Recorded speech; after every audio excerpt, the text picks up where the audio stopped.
Oroomiyaa sin farsaa sittuu farsaanii sittuu biqilchi guutuuwwan Oromoof kaleessa aarsaa kafalanii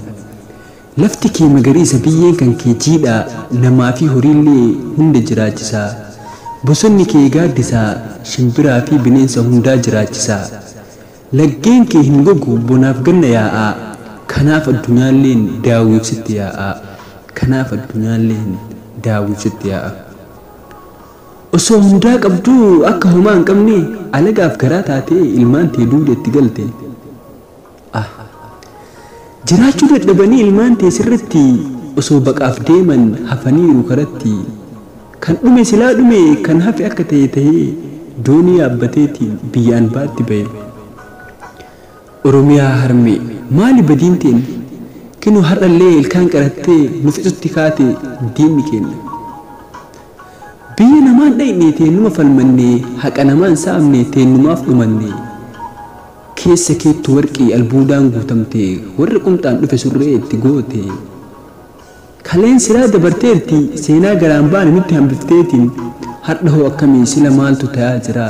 ka silaa keenna jennee abdii irra keennettu ilmaan bineensaa waliin nu fixutti jira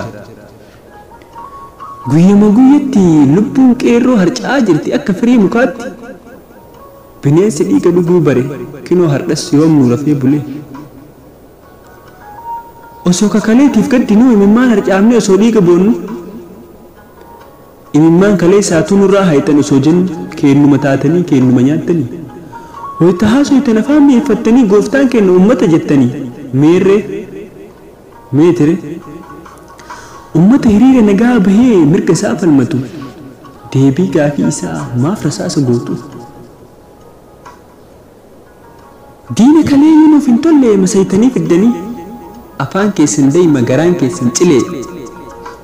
diinni nuuf diinuma kamtu nuuf caale ka dhugaan dubbatu silaa hin jaalattanii isin Oromoo moo nafxanyaa dhaabbattanii osoo kana jennuu ka'an baataatanii sareelii nafxanyaa waliin jawwetti kaatanii jawaariin tuqinaa inni dhugaaf dhaabbate akka keessan kijiba hin beeku afaan dayma dibate jawaar dhugaa dubbachuun kee maaf diina garaa gube ati nama haqaatiin jaalattu kijiba waan dhugaa dubbattuuf bartiinni si jibba leenca waan jedherraa of duuban deebine leenca dhugaa malee dubbii sobaan beeyne hanbaa gootoowwanii sirbi Oromoof kenne hanbaa gootoowwanii sirbi Oromoof kenne